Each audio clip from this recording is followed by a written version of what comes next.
심상정 평당으로 모시겠습니다.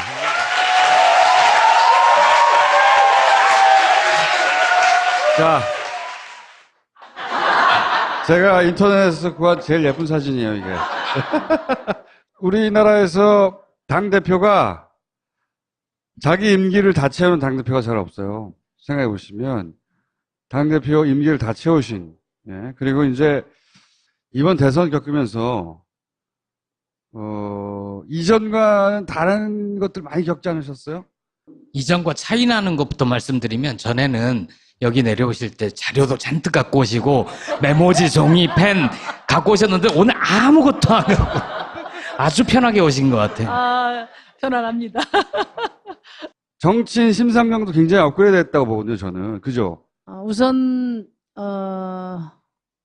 초등학생 예. 우리 어린이들이 막 심불리 하면서 알아보고 쫓아와서 사진 찍자 그러고 예. 그거 달라졌어요. 정청래 의원이 겪고 있다고 주장하는. 제가 보니까요, 이번 대선이 특별했던 게 결국은 촛불이었던 것 같아요. 제가 5.18 그 행사 때 구묘역에 가서 이제 참배를 하려고 하는데 초등학교 4, 5학년 때 한 60여 명이 참배를 왔다가 갑자기 심상정이다 하면서 막 쫓아오는 거예요. 초등학생들이. 나를 알아? 그랬더니 안 돼요. 신불리래요. 신불래. 그래서 제가 가만히 생각해 보니까 예전에는 TV 토론을 대선 TV 토론을 하면은 어른들은 TV 앞에서 보고 아이들은 각자 자기 방에서 자기 놀이를 했잖아요. 네. 하고 싶은 거 하고 그랬는데 이번에는 온 가족이 다 앉아서 본 거예요. 왜? 촛불 때도 온 가족이 손잡고 광화문에 나왔잖아요. 일부러 보게 한 부모님도 있을 거예요, 아마. 그래서 아이들이 TV 토론을 다 봤어요. 어떻게 하냐 그러니까 TV 토론 봤대요. 그건 엄청난 변화입니다, 사실. 이 진보정당의 당대표 혹은 대선 후보가 초등학생들의 환호를 받는다는 건 상상할 수 없었어요, 사실. 아니 뭐 중고등학교에서 또 강연이나 여러 초대가 많이 와요. 최근에 진짜 대중 정치인이 된 거죠, 대중 정치인이. 그래서 정의당의 집권 전략이 투표 연령을 한 16세쯤 낮추면 되지 않을까? 이제 이런 규모의 선거를 주요한 플레이로 끝까지 해본 적이 없기 때문에 당의 마지막 관리 능력 같은 것, 메시지 관리 능력 이런 게 부족하다고 저는 절실히 느꼈거든요. 이번 선거에서 심상정이 보여준 능력이 우리 정의당의 능력이고 또 당이 보여준 한계가 심상정의 한계다 이렇게 생각해요. 그래서 지금 말씀하신 것처럼 당이 집권 능력을 갖추는 게 지금 정의당으로 보나 또 대한민국 정치로 보나 가장 중요한 게 아닌가. 그러려면 그 능력 중에 이제 저희가 해결할 수 있는 게 있고 경쟁의 조건을 바꾸는 게 있죠. 그래서 선거제도 문제가 중요하다 이렇게 봐요. 저희는. 그러면은 한 번쯤은 내가 정의당의 얼굴인데 내가 한번 대표 더 할까? 이런 생각 혹시 안 해보셨어요? 그저께 제가 퇴임 기자회견을 했는데 제가 그냥 공식적으로 마사지하지 않고 있는 그대로 심정을 한번 표출을 했더니 우리 보좌관들이 절대 그렇게 말하면 안 된대요. 그래서 제가 오늘 이 자리에서는 제가 말씀드릴게요. 예. 시원섭섭하지 않냐 이야기할 때 시원만 하고 섭섭하지 않다 제가. 그러니까 아무 데서나 얘기해도 될 것 같은데. 네. 근데 이제 우선 뭐 아까 그 질문에 말씀드리면 정의당이 강하고 매력적인 정당이 되기 위해서는 리더십이 두터워야 된다고 생각해요. 그러니까 심상정 노회찬만 가지고 이 당이 강한 정당으로 또 집권 능력을 갖춘 정당으로 나갈 수 없기 때문에 새로운 지도력을 키워내는 것도 역시 제 소임의 중요한 일부였어요. 그래서 저는 뭐 아주 마음 편하게 제가 대표 그만둘 수 있고요. 심상정, 노회찬 브랜드가 정의당 브랜드보다 더 강하고 커요. 실제로. 어쩔 수 없어. 커요. 그 대중적 자산이 그렇게 많지 않단 말이야. 이 당에는 아직. 지방선거까지는 가고 다음 당대표가 되는 분들이 물론 훌륭한 정치 리더로 성장할 수도 있긴 한데 그런 기회를 주는 게 다급한 게 아니다 지금. 아니, 정수님 걱정하지 마세요. 저는 뭐 제가 낙선했다고 해서 뭐 산에 올라갈 일은 없어요. 뭐 미국 갈 생각도 없어요. 자성과 성찰의 시간을 가지실 생각. 국회의원으로서 열심히 할 거고요. 제가 또 성찰을 하려고 생각을 했는데 제가 원내 정당 중에 꼴찌 했지 않습니까? 네. 지역을 한 바퀴 도니까 너 정계 은퇴해라 이렇게 이야기하시는 분은 없었고 정말 미안하다. 다음번엔 꼭 찍어줄게. 그런 분들이 많아서 성찰도 조금 뒤에 하고 열심히 해야 되겠다. 근데 우리 당에 저는 잠재적인 능력을 가진 우리 그 젊은 그 정치인들이 많아요. 근데 그동안에 솔직히 어땠냐면 제가 대통령 후보 처음 출마한다고 할 때까지만 해도 그 이후에 상당 부분도 그랬죠.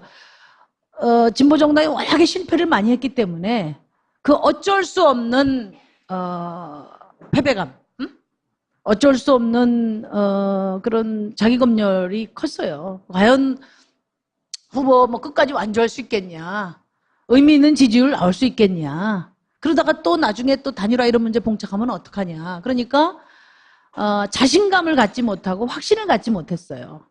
근데 이번 이제 대통령 선거를 거치면서 우리 당원들이 우리가 추구하는 가치나 비전에 대해서 확고한 그런 신념을 회복했고 또 이제 하면 된다 하는 용기를 가졌기 때문에 저는 충분히 잘할 수 있고 뭐 제가 어디 가는 게 아니지 않습니까? 저도 또 평당원으로 열심히 또 밑에서 잘 서포트하고 다만 제가 걱정하는 거는 우리 이정미 대표 다 잘할 수 있다고 생각해요. 한 가지 걱정은 이제 체력이에요, 체력. 체력. 제가 솔직히 말씀드리면 대표 되고 나서 이제 잠 좀 자야겠다. 그 2년 동안 한 4시간 반 하루에 이상 못 잤어요. 한 가지 대표 마무리하면서 아쉬운 거는 제가 돈도 많이 남겨줬어요, 이번에. 돈이 중요하거든요. 후원을 많이 해주셔서 예산도 남겨서 주고 다 했는데 한 가지 아쉬운 거는 이제 노동당당 정의당을 못 만들어가지고 일 좀 줄여서 새로운 당대표가 그분이 당장 혹은 앞으로 당장 못하거나 앞으로도 못하거나 이런 말을 하려는 게 아니라 이미 있는 현찰이잖아요, 현찰. 어음을 빨리 현금으로 바꾸면 되죠. 어떻게 바꾸냐는 거죠. 현금 그건 회전율이 빨라졌어요. 심상정이 크는데도 10년이 걸렸어요. 아니 근데 네. 이제 지난번에 우리 내부 토론할 때 여러 전문가들 모셔서 하니까 이번에 이제 좀 여러 우연적인 요소가 많았다. 그렇게 이야기는 전 그렇게 생각 안 해요. 촛불 시민혁명이 우리의 정치 변화의 속도를 저는 압축시켰다고 생각해요.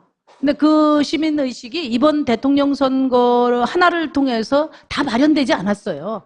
계속 저는 살아있다고 봐요. 그래서 대통령 선거에서 정권교체를 했는데 개혁이 안 돼. 왜? 어디가 걸림돌인가 보니까 국회가 걸림돌이야. 그렇게 판단하면 국민들이 2020년도에 저는 국회도 바꿔주실 거라고 보거든요. 그래서 물론 우리가 변화하고 성장하는데 시간이 걸리지만 이번 촛불 시민혁명 이후에 정치 변화의 시기는 저는 매우 압축됐다. 그렇게 생각해요. 대선이 끝난 지 이제 2달 남짓 되는데 네. 패배한 다른 정당들의 지지율 낙폭에 비하면 네. 정의당은 보합세거나 살짝 오르거나 그랬거든요. 네. 근데 실제로 정의당 내부에서는 어떻습니까? 대선 이후에 벌어진 정치 환경에 대해서 어떻게 보고 계십니까? 우선 이제 뭐 내년 지방선거 이제 출마자가 많이 늘었다는 거. 희망자가. 왜냐하면 뭐 당선 가능성이 약하면 잘 안 나서려고 하잖아요. 근데 이제 많이 기대를 많이 갖고 있는 것이 이번 대통령 선거를 통해서 각 지역에서 활동하는 우리 그 활동 당원들이 주변에서 격려를 굉장히 많이 받는 거예요. 사실 지금 지지율 같은 경우는 집권 2개월 차니까 네. 저는 뭐 어쨌든 새로운 정부가 잘했으면 하는 바람, 이게 국민들 정서라고 보거든요. 또 그것이 대거 또 반영된 지지율이고, 그리고 또 소수당 같은 우리 정의당의 경우는 일상적 시기에 지지율이 도드라지기가 어려워요. 저는 그러나 어음은 저희가 좀 많이 갖고 있다. 현재의 지지율보다. 대선 이후에 네. 아까 미안하다는 얘기를 들으셨다는데 그런 분들이 정의당을 좀 더 많이 봐줘야 되는데 민주당이 50% 이상으로 고공행진하고 있고 대통령도 80% 이상 지지율이 아주 높고 정의당한테 좀 덜 와서 섭섭하지 않냐는 거죠. 아니요, 전혀 그렇지 않습니다. 뭐 저는 자연스러운 현상이라고 보고 네. 그나마 다행인 것은 어쨌든 지금 뭐 과거 소모적인 어떤 대결 정치의 틀 안에 아직 국회가 있어요. 대통령은 교체됐지만 국회는 촛불 이전에 구성된 국회거든요. 그러다 보니까 과거 낡은 대결 정치의 모습을 그대로 지금 갖고 있는데 국민들이 그것도 저는 정확히 보고 계시다. 그래서 어쨌든 이 중요한 우리 대한민국의 전환기에 새 정부가 개혁을 제대로 할 수 있도록 국민들이 지켜줘야 한다. 그런 생각을 저는 하고 계시다고 보고요. 저희 정의당의 스탠스가 바로 국민들의 생각이에요. 최대한 개혁의 의지를 갖고 계신 만큼은 저희가 최대한 국민의 눈높이에서 벗어나지 않는 한 협력하고 그리고 이제 제대로 조건이 갖춰드리고 그리고 이제 개혁을 잘 하셔야죠. 그 개혁이 미진하거나 또 부족하면 그때는 우리가 또 세게 또 비판도 할 거다. 이런 자세로 저희 하고 있는데 저는 뭐 국민들이 지금 집권 여당에 대해서 압도적인 지지를 하는 것은 지금 잘한다 잘못한다 이런 평가보다는 잘하라는 격려다. 그렇게 생각합니다. 2달간이니까 뭐 평가할 거리도 그렇게 많지는 않아요. 많지는 않은데 2달간 받은 인상은 어떠세요? 저는 뭐 주어진 조건에서는 문 대통령께서 최선을 다하고 계시다. 잘하시려고 애를 많이 쓰고 계시다. 그렇게 생각해요. 그리고 이제 안철수 후보의 미래는 어떻게 보십니까? 직급군요. 뭐 매우 어렵다고 생각해요. 근데 제가 이제 안철수 전 대표님한테 받는 인상은 뭐냐면 책임에 대한 생각이 다른 것 같아요. 저랑. 그동안에 늘 그분이 말씀하신 게 나는 항상 책임을 져왔다 이렇게 이야기를 하셨거든요. 네. 근데 이제 과거에 보면 새정치민주연합 당시에도 재보궐선거 뭐 실패 책임을 지고 대표를 이제 그만두셨고 또 지난번에 뭡니까 저 국민의당의 그 리베이트 사건 때도 뭐 대표를 그만두셨고 그러니까 주어진 대표직을 내려놓는 거 그게 책임인 것으로 생각하신 게 아니에요. 이번에는 대표직 내려놓을 게 없었다 뿐이지. 그래서 책임을 어떻게 질지를 생각해내지 못하고 있는 거예요. 그 자세는 똑같지 않나. 근데 저는 그럴 때 느껴요. 대표직이라는 게 감투가 아니거든요. 그건 굉장히 낡은 사고라고 생각해요. 대표직이라는 건 책임을 지라는데 책임이 도대체 어떤 책임이냐. 그럼 안철수 전 대표는 이번에 어떻게 책임을 졌어야 합니까? 저는 이제 책임이 뭐 보통 법적 책임이 있고 도의적 책임이 있고 정치적 책임이 있는데 뭐 법적 책임은 간단해요. 이제 사법부의 판결이 나와 보면 거기에 따라서 책임을 지면 되는 거고 사실 우리 국민들은 뭐 그 점에 대해서는 관심은 있지만 그보다는 도의적이고 정치적인 책임에 관심이 있는데 정치인이니까 도의적인 책임은 내가 뭐 하여튼 정치인 안철수를 떠나서 인간적으로 인간의 도리로서 어떻게 받아들이냐 하는 문제인데 사실 이 문제 처음 터졌을 때 얼마나 충격적인 사건입니까? 일종의 승부조작 사건이잖아요, 사실. 그런데 그러면 그 진위 여부를 따지거나 그 진위 여부가 밝혀지는 걸 기다리기 전에 국민이 받았을 그 충격에 대해서 저는 처음부터 입장 표명을 책임 있게 했어야 된다. 근데 지금 이제 오늘에서 하시는 거는 유불리를 따지고 또 뭐 이거 여러 가지 모면할 수 있는 가능성을 다 따진 다음에 오늘 하시게 되다 보니까 도의적 책임의 측면에서는 좀 정말 매우 아쉽다 이런 생각을 하고요. 근데 정치적 책임이 중요한데 무엇을 책임져야 될 것인가를 말씀 안 하셨어요, 오늘. 생각해 보겠다고. 그러니까 이게 뭐냐면은 이유미 씨가 왜 그런 조작을 일종의 공작인데 정치 공작을 해서까지 뒷받침을 하려고 했나. 근데 제가 이제 같은 경선자로서 이렇게 되돌이켜 보면 뭐 우리 대한민국 사회의 비전이나 그런 어떤 개혁의 의지를 가지고 경쟁한 게 아니라 그런 내용 아니고 상대방을 떨어뜨리기 위한 선거를 한 거 아닙니까? 그 조작이라는 건 그거 아니에요. 그죠? 상대방을 떨어뜨려서 내가 이기고자 하는 그런 선거를 한 거예요. 그런 후보의 의지가 그 캠프 또는 측근들의 맹목적 승리주의를 저는 불러일으킨 거다. 좀 그렇게 생각해요. 바로 그 점을 저는 성찰했어야 되지 않나. 그 점이 잘못됐다는 것을 말씀하셔야 되지 않나.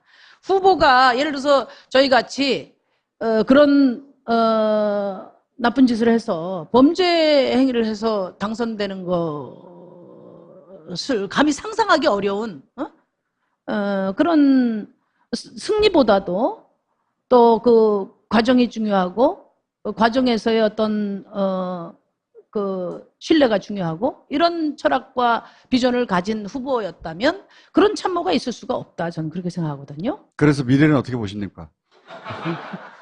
국민들한테 미래를 약속할 만한 좀 뭐 물건이 아니다? 아니 그게 아니고 예. 그게 아니고 국민들에게 내놓을 물건이 예. 예? 못 된다? 아주 불량한 것으로 드러났잖아요. 따라서 몇 년 뒤에 TV 토론에서 다시 마주설 일 없을 것 같다. 자꾸만 좀 그럼 국민의당의 미래는 어떻게 됩니까? 국민의당의 미래.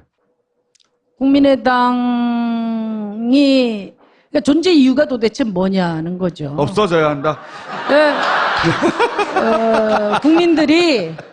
국민들에게 그걸 입증시켜야 된다고 봐요. 검찰 그 수사 결과나 이번에 구속시킨 것을 민주당과 추미애 대표 책임으로 돌렸잖아요. 네, 가이드라인을 네. 제시했다. 뭐. 그 점점 막다른 골목으로 가는 거 아닌가. 홍준표 대표의 미래는 어떻습니까? 그분은 잊어버린 지 오래됐는데 자꾸. 국민들 머릿속에 잊혀져야 된다. 뭐 이런. 저는 솔직히 말해서 이분이 대표되고 임기가 며칠 안 남았는데 또 대표 됐다고 찾아오시면 어떡하나. 홍준표 보기도 싫어. 근데 뭐 다행히 안 오시더라고요. 예. 그래서 참 현명하셨다. 정말 현명하셨다 그렇게 생각. 그 미래는 어떻게 보십니까? 미래. 그건 뭐 딴 나라니까요. 거기 혁신위원장이 굉장한 분이 되셨잖아요. 아 그분이요. 네. 예. 그래서 혁신이 잘 될 것 같은지 그 당이. 그분 태극기가 의병이라고 하신 분인데. 혁신위원장. 근데 이제 우리 국민들도 뭐 홍준표 대표나 또 지금 그 혁신위원장이나 이런 분들 얘기하는 것을 이제 그다지 즐기지 않으시는 것 같아요. 지금 갈 길이 멀잖아요, 우리가. 그래서 미래가 있어요, 없어요? 없죠. 네. 미래 없어. 오케이. 아니, 없도록 해야지요. 근데 지금 이게 이제 정치 구도가 1냐, 3냐, 이렇게 이야기해요. 정의당 어디 갔냐, 뭐 민주당 이중대냐 이야기 하는데 저희는 뭐 이중대도 아니고 삼중대도 아니고 저희의 철학, 저희의 원칙대로 가고 있는 거예요. 그런 것이고, 그게 저는 국민의 뜻이 그렇다고 보기 때문에 그렇게 하는 것이고, 이제 이 3야를 이렇게 뭉치게 하는 것은 저는 좀, 문재인 정부와 여당이 잘 생각해야 한다. 사실 지금은 자유한국당을 안 보이도록 하는 것이 중요하잖아요. 우리 정치에서 저는 그게 굉장히 중요하다고 봐요. 자유한국당이 계속 땅 따먹기를 더 하는 것은, 그건 매우 위험한 일이죠. 그래서, 근데 지금 3야가 뭉쳐있음으로 해서, 자유한국당이 놓을 수 있는 물이 좀 형성되지 않았나. 그 굉장히 좀 우려스럽게 생각해요. 자유한국당의 미래는 어떻게 보십니까? 아주 씨를 말리는 것을 지금 생각하신 것 같은데. 민주주의 사회에서 극단은 존재하는 것인데, 제가 생각할 때, 자유한국당은 원외 생활을 좀 해봐야 되지 않나. 오늘 생활을. 내년 지방선거나 뭐 그 이후에 총선 이전에 혹시 정의당이 여권의 연합이 될 수도 있습니까? 가장 중요한 것이 좀 개혁이 속도를 내는 거라고 네. 생각해요.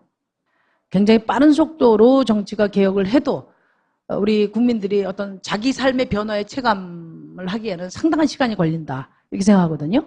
그래서 그 과감한 개혁을 위해서 정의당은 그 과감한 개혁을 위한 것이라면 뭐든지 한다는 것이고, 저는 오히려 문재인 정부가 지금 국회 총선 이전의 국회에서 자유한국당을 최대한 국민들 속에서 좀 지원하는 그런 전략을 과감하게 구사하셔야 된다는 게 저희 생각입니다. 우리 정의당은 정의당의 중심은 단단하게 강화해 가겠습니다만 과감한 개혁에는 견인차 역할을 할 것입니다. 그리고 그런 문재인 정부의 성공과 정의당의 발전의 공통 분모가 형성된다면 뭐 공동정부도 좋고 연립도 좋다. 그런 생각입니다. 이해운 대표는 미래가 어떨까요? 국민들에게 기대를 많이 모으고 있다 이렇게 생각해요. 왜냐하면 이분이 뭐 이렇게 잔술을 부리거나 또 뭐 이렇게 이것저것 좌고면하지 않거든요. 그래도 자기가 국민들에게 말한 원칙은 이렇게 지켜가는 그런 분이에요. 제가 겪어볼 때. 근데 이제 이게 의원 수가 깡패잖아요. 네. 근데 이 자유한국당하고 바른정당이 어떻게든 합치게 되면, 그죠? 어쨌든 의회 파워는 원톱이 되는 거잖아요. 원톱이 되는 것이고 뭐든지 막을 수가 있어요. 두 당이 합칠 수 있을까요? 근데 저는 특히 지금 집권 세력이 중요하게 봐야 될 것은 자꾸만 양당 체제로 회귀하려고 하는 이 움직임은 과거 기득권 정치 세력 간에 저는 아니, 제 관심사가 말은 바른정당과 자유한국당. 아니 그러니까 그거는 네. 이제 마찬가지인데 네. 저는 이번에 이제 5당 원내 5당 체제로 선거를 치렀잖아요. 근데 기존에는 어떤 오해가 있었냐면 이게 양자 대결이 아니고 다자 대결이면 민심이 왜곡될 우려가 있다.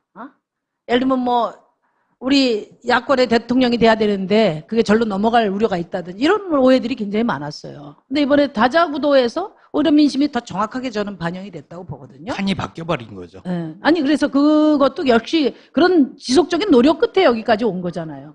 정의당 같은 노력이 있었기 때문에 다자 구도도 된 거고요. 예. 그래서 저는 앞으로 우리 사회가 좀 정치 발전이 국민들의 삶에 직결되려면은 지금 다원적 질서가 보장되는 그런 제도 변화가 필요하고 또 문재인 정부가 성공하기 위해서도 그게 절대적으로 필요하다. 이렇게 생각해요. 그거는 바람이고 실제 바른정당과 자유한국당은 저는 합칠 수도 있는 가능성이 그러니까 그럴 꽤 있다고 보는데. 가능성이 있어요. 네. 못 견디면 그 들어가는 거잖아요. 그러니까 못 견디면. 네? 근데 왜냐하면 지금 사실은 우리처럼 오랜 세월 동안 신념을 가지고 풍찬노숙한 정당이 아니라 제가 바른정당 분들 이렇게 보니까 아이고 집 나와서 고생이다. 응? 이런 분위기가 초반에 많았단 말이에요. 네. 그리고 조금 하다 안 되면 뭐 적당한 명분 찾아서 들어가면 그렇죠. 되죠. 네. 그런 조금 나약한 어떤 신념 체계에 기초했기 때문에 과연 그 험난한 뼈를 깎는 보수의 혁신을 진짜 이뤄낼 수 있겠냐 이런 점에 대해서 저도 좀 의구심이 있어요. 그런데 그렇기 때문에 더더욱이나 지금 여권에서는 자유한국당과 바른당이 합치지 않도록 하는 전략이 굉장히 필요한데 저는 지금 그게 잘 안 되고 있다고 보고 있어요. 바른정당과 자유한국당은 사실상 같은 당으로 이미 짧게는 몇 년을 길게는 뭐 수십 년간 같이 일해왔던 사람들이거든요. 다 잘. 물론 지금 흩어져 있지만 그 틈을 전혀 이질적인 민주당 출신들이 들어가서 갈라놓기 어려워요. 아니 그게 이제 가서 가려는 게 아니고 예. 저는 이제 국회 운영 전략이 나와야 된다고 생각합니다. 그래서 자유한국당을 완전히 고립시켜야 돼요. 충분히 그럴 수 있어요. 의석이 100석이라고 말씀하시지만 우리 예전에 탄핵이 그런 논리 같았으면 탄핵이 가능하지 않았죠. 아무리 의석수가 절대 다수라 하더라도 민심이 80% 이상이 강력하게 요구했기 때문에 탄핵이 가능한 거예요. 바른당까지 적극적으로 끌어안는 그런 전략을 가져야 된다고. 전략이 짜기가 쉽지 않다. 근데 저는 이제 바른당에서 그 일부가 복귀해서 화해 가능성이 있지만 전부가 다 들어가지는 않을 것이다. 그렇게 할 수 없다 이렇게 보고요. 이제 일부가 남으면 이제 교섭단체 그러니까 지위를 이제 잃을 경우에 지금 딱 20석이죠. 이제 어떻게 되느냐 하는 게 있어요. 근데 이제 사람만 해도 저희는 빠지면 뭐 안 되니까. 그렇게 살아왔기 때문에 버틸 수가 있는데 그분들은 이게 금수저 하다가 갑자기 은수저도 아니고 흑수저, 지금 은수저 수준은 되잖아요. 흑수저는 못할 가능성이 있어요. 그래서 염려가 되지만 그런데 정치 구도를 어떻게 짜가느냐에 따라서 저는 오히려 자유한국당을 좀 더 여론상으로 코너로 몰고 당장 수치를 줄일 수는 없지만 바른정당을 좀 더 그 국민들에게 부각시키는 그런 충분한 전략이 가능하다. 그리고 이제 이해운 대표가 그런 전략 구사에 상당히 순기능을 할 수 있는 그런 대표라는 점을 저는 여권에서 주목해야 된다 이렇게 생각합니다. 이혜원 대표 같은 경우는 환생경제 얘기를 끊임없이 합니다. 예전에 노무현 정부 초기에 환생경제. 황생경제라는 네. 연극에서 당시 대통령이었던 이제 노무현 대통령에서 굉장히 낮은 수준의 쌍 풍자, 욕을 해야 되죠. 예, 낮은 수준의 풍자라고 하기에는 너무 저질스러운 그런 연극이었는데 거기에 배역을 맡았단 말이죠. 근데 물어본 적이 있어 사실은. 그때 그거 해가지고 욕 엄청 쳐드시는 거 아냐고. 근데 지나가는 얘기를 한 적이 있어요. 한 3, 4개월 전에 박근혜한테 버림받고 이제 그 고생하다가 다시 이 중앙정치로 들어오고 나서 가만히 생각해 보니 노무현 대통령이 참 좋은 사람이었다는 거예요. 그래서 오늘 봉하마을 간 건가요? 그러니까 괜찮은 자질을 가진 정치인이에요. 여당이 원하는 대로만 움직여주지는 않겠죠. 당연하죠, 그거는. 근데 이제 그 요즘 유행하는 말로 협치의 대상이 될 수 있다고 생각하시는 거잖아요. 자유한국당은 아예 빠져야 되는 거고. 그 정책 연대는 충분히 가능하다. 정책 연대는 가능한. 왜냐하면은 이혜훈 대표는 제가 17대 때도 재정경제위원회 바로 내 옆자리에 있었어요. 그리고 이제 그래서 요즘도 뭐 사적으로도 이야기를 많이 나누는데 충분히 프로그램을 만들 수 있고 그것이 뭐 어떤 뭐 포섭이나 이런 게 아니라 정당하게 어떤 정책 연대가 가능하다고 보고요. 제가 이제 대선하는 과정에서 뭐 구세어라 유승민하고 너무 뛰어가지고 제가 4호위가 바뀌었다고. 그래서 뭐 우리 총수님도 지적을 하고 우리 당내에서도 야단을 맞았는데 그건 제가 인정해요. 근데 제가 그랬던 이유는 우리가 정파적 경쟁도 있지만 전체 정치 공익적인 차원에서의 사명도 있잖아요. 그런 점에서 저는 진짜 자유한국당 같은 데가 다시 복원이 돼서 힘을 갖는 것은 절대 안 된다고는 촛불 시민혁명에 대한 배신이다 이런 생각이 있었어요. 그래서 제가 그때 유승민 대표를 이렇게 격려도 하고 했는데 뭐 그냥 그걸 갖다 프랑카드도 걸고 막 이렇게 하는 거라. 만들어 주셨어요. 그래가지고 또 제가 유세할 때마다 또 그 프랑카드를 들고 오세요 선거운동원들께서. 그랬는데 어쨌든 저는 지금 자유한국당의 의석이 많기 때문에 이제 지금 말씀하신 것처럼 다른 선택지가 없을 때 자유한국당이 지금보다 조금 더 득세할 뭐 8대2 범위 내에서겠지만 어떤 그럴 가능성이 있단 말이에요. 그렇다면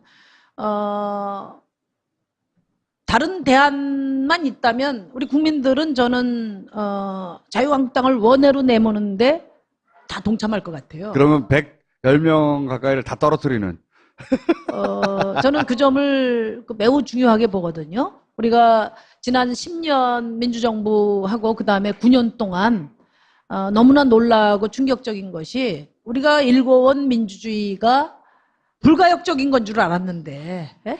정권을 누가 잡느냐에 따라서 그 60년 기득권 세력이 정권을 잡으니까 얼마든지 엉망진창을 만들 수 있구나 하는 것을 우리가 느꼈잖아요. 그래서 정권 교체도 중요하지만 전 정치 구도 자체를 크게 바꿔야 된다. 네.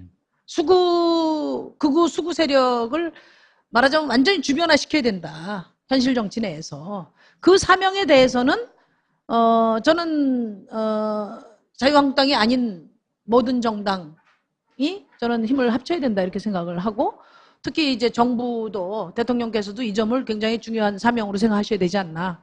자유한국당이 혁신을 아주 잘하면 바른정당이 좀 커질 수도 있을 것 같아요. 혁신 아주 잘하면. 저는 아까 말씀 안 드렸는데 그 혁신위원장을 정말 선임을 잘했어요. 그러니까요.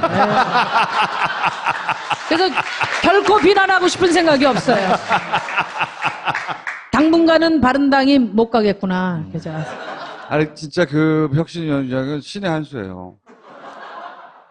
그러니까 박근혜 대통령이 뭐, 희생자, 희생양, 그리고 뭐, 태극기 집회를 본인이 직접 참여하였을 뿐만 아니라, 태극기 집회가 훨씬 숫자가 많았다는 주장들. 듣던 이야기 들잖아요? 숫자가 훨씬 많았는데 보도를 안 해줬다. 태극기가 의병이었다, 이런 거. 그게 자기의 정체성이라고 얘기를 예. 했죠. 그런데 그분이 혁신위원장이 됐어. 저는 홍준표 대표님이 되신 이후에 기대가 컸어요. 근데 그 기대에 딱 부응을 하시더라고요. 상당히 저는 여러 가지 여건이 좋다 이렇게 생각하는데, 그 부분에 대해서 뭐 제가 힘이 없으니까 힘 있는 여건에서 보다 좀 적극적인 전략을 구사하셨으면 하는 바람을 이게 말씀드립니다. 오늘 혹시 마지막으로 하실 말씀 제가 이제 있으세요? 대표가 아니기 때문에 예. 이제 조금 편안하게 이야기를 할 수 있어요. 제 생각을. 조금 더 세게 하셔도 될 것 같아요. 오늘. 예. 내일, 이 취임식이 내일입니다. 아, 그렇구나. 그래서 제가 오늘까지는 좀 말조심을 하고, 그 다음에 그 이후에는 예. 적극적인 전략에 대해서 제가 그러니까 또. 마구 주로 막말을 해주세요. 여기 와서. 감사합니다. 네, 고맙습니다.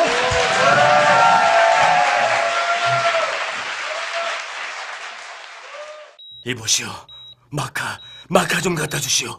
이거 보세요. 여기는 한국입니다. 마카는 페루에 가야 있으니까 그냥 푹 쉬세요. 뭐라고? 페루비안 네이처 코리아의 마고 마카를 모른다고? 아니, 이게 무슨 소리야? 페루를 대표하는 슈퍼푸드 마카. 이제 국내에서도 100%로 드실 수 있습니다. 딴지마켓에서 파는 마고 마카 남녀노소 모두에게 줬어. 심상정 평당으로 모시겠습니다.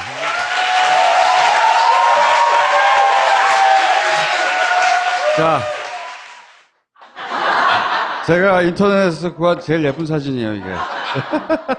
우리나라에서 당대표가 자기 임기를 다 채우는 당대표가 잘 없어요. 생각해 보시면 당대표 임기를 다 채우신, 예. 그리고 이제 이번 대선 겪으면서 이전과는 다른 것들 많이 겪지 않으셨어요? 이전과 차이 나는 것부터 말씀드리면, 전에는 여기 내려오실 때 자료도 잔뜩 갖고 오시고 메모지, 종이, 펜 갖고 오셨는데 오늘 아무것도 안 하고 아주 편하게 오신 것 같아요. 아, 편안합니다. 정치인 심상정도 굉장히 업그레이드 했다고 보거든요, 저는. 그죠? 우선, 초등학생, 예. 우리 어린이들이 막 신불리 하면서 알아보고 쫓아와서 사진 찍자 그러고 예. 그거 달라졌어요. 정청래 의원이 겪고 있다고 주장하는. 제가 보니까요, 이번 대선이 특별했던 게 결국은 촛불이었던 것 같아요. 제가 5.18 그 행사 때 구묘역에 가서 이제 참배를 하려고 하는데 초등학교 4, 5학년 때 한 60여 명이 참배를 왔다가 갑자기 심상정이다 하면서 막 쫓아오는 거예요. 초등학생들이. 나를 알아? 그랬더니 안 돼요. 신불리래요. 신불래. 그래서 제가 가만히 생각해 보니까 예전에는 대선 TV 토론을 하면은 어른들은 TV 앞에서 보고 아이들은 각자 자기 방에서 자기 놀이를 했잖아요. 네. 하고 싶은 거 하고. 그랬는데 이번에는 온 가족이 다 앉아서 본 거예요. 왜? 촛불 때도 온 가족이 손잡고 광화문에 나왔잖아요. 일부러 보게 한 부모님도 있을 거예요, 아마. 그래서 아이들이 TV 토론을 다 봤어요. 어떻게 아냐 그러니까 TV 토론 봤대요. 그거는 엄청난 변화입니다, 사실. 개혁이 안 돼. 왜? 어디가 걸림돌인가 보니까 국회가 걸림돌이야. 그렇게 판단하면 국민들이 2020년도에 저는 국회도 바꿔주실 거라고 보거든요. 그래서 물론 우리가 변화하고 성장하는데 시간이 걸리지만 이번 촛불 시민혁명 이후에 정치 변화의 시기는 저는 매우 압축됐다. 그렇게 생각해요. 대선이 끝난 지 이제 2달 남짓 되는데 네. 패배한 다른 정당들의 지지율 낙폭에 비하면 네. 정의당은 보합세거나 살짝 오르거나 그랬거든요. 네. 근데 실제로 정의당 내부에서는 어떻습니까? 대선 이후에 벌어진 정치 환경에 대해서 어떻게 보고 계십니까? 우선 이제 뭐 내년 지방선거 이제 출마자가 많이 늘었다는 거. 희망자가. 왜냐하면 뭐 당선 가능성이 약하면 잘 안 나서려고 하잖아요. 근데 이제 많이 기대를 많이 갖고 있는 것이 이번 대통령 선거를 통해서 각 지역에서 활동하는 우리 그 활동 당원들이 주변에서 격려를 굉장히 많이 받는 거예요. 사실 지금 지지율 같은 경우는 집권 2개월 차니까 네. 저는 뭐 어쨌든 새로운 정부가 잘했으면 하는 바람, 이게 국민들 정서라고 보거든요. 또 그것이 대거 또 반영된 지지율이고, 그리고 또 소수당 같은 우리 정의당의 경우는 일상적 시기에 지지율이 도드라지기가 어려워요. 저는 그러나 어음은 저희가 좀 많이 갖고 있다. 현재의 지지율보다. 대선 이후에 네. 아까 미안하다는 얘기를 들으셨다는데 그런 분들이 정의당을 좀 더 많이 봐줘야 되는데 민주당이 50% 이상으로 고공행진하고 있고 대통령도 80% 이상 지지율이 아주 높고 정의당한테 좀 덜 와서 섭섭하지 않냐는 거죠. 아니에요. 전혀 그렇지 않습니다. 뭐 저는 자연스러운 현 가지고 이 당이 강한 정당으로 또 집권 능력을 갖춘 정당으로 나갈 수 없기 때문에 새로운 지도력을 키워내는 것도 역시 제 소임의 중요한 일부였어요. 그래서 저는 뭐 아주 마음 편하게 제가 대표 그만둘 수 있고요. 심상정, 노회찬 브랜드가 정의당 브랜드보다 더 강하고 커요. 실제로. 어쩔 수 없어. 커요. 그 대중적 자산이 그렇게 많지 않단 말이야. 이 당에는 아직. 지방선거까지는 가고 다음 당대표가 되는 분들이 물론 훌륭한 정치 리더로 성장할 수도 있긴 한데 그런 기회를 주는 게 다급한 게 아니다 지금. 아니, 정수님 걱정하지 마세요. 저는 뭐 제가 낙선했다고 해서 뭐 산에 올라갈 일은 없어요. 뭐 미국 갈 생각도 없어요. 자성과 성찰의 시간을 가지실 생각. 국회의원으로서 열심히 할 거고요. 제가 또 성찰을 하려고 생각을 했는데 제가 원내 정당 중에 꼴찌 했지 않습니까? 네. 지역을 한 바퀴 도니까 너 정계 은퇴해라 이렇게 이야기하시는 분은 없었고 정말 미안하다. 다음번엔 꼭 찍어줄게. 그런 분들이 많아서 성찰도 조금 뒤에 하고 열심히 해야 되겠다. 근데 우리 당에 저는 잠재적인 능력을 가진 우리 그 젊은 그 정치인들이 많아요. 근데 그동안에 솔직히 어땠냐면 제가 대통령 후보 처음 출마한다고 할 때까지만 해도 그 이후에 상당 부분도 그랬죠. 진보 정당이 워낙에 실패를 많이 했기 때문에 그 어쩔 수 없는 패배감, 어쩔 수 없는 그런 자기검열이 컸어요. 과연 후보 뭐 끝까지 완주할 수 있겠냐, 의미 있는 지지율 나올 수 있겠냐. 그러다가 또 나중에 또 단일화 이런 문제 봉착하면 어떡하냐. 그러니까 자신감을 갖지 못하고 확신을 갖지 못했어요.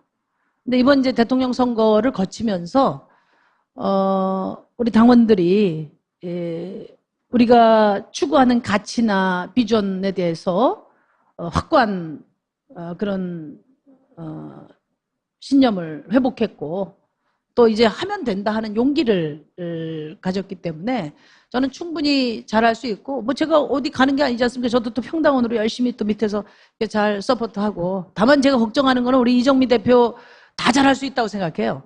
한 가지 걱정은 이제 체력이에요, 체력. 체력. 제가 솔직히 말씀드리면 대표되고 나서 이제 잠 좀 자야겠다. 2년 동안 한 4시간 반 하루에 이상 못 잤어요.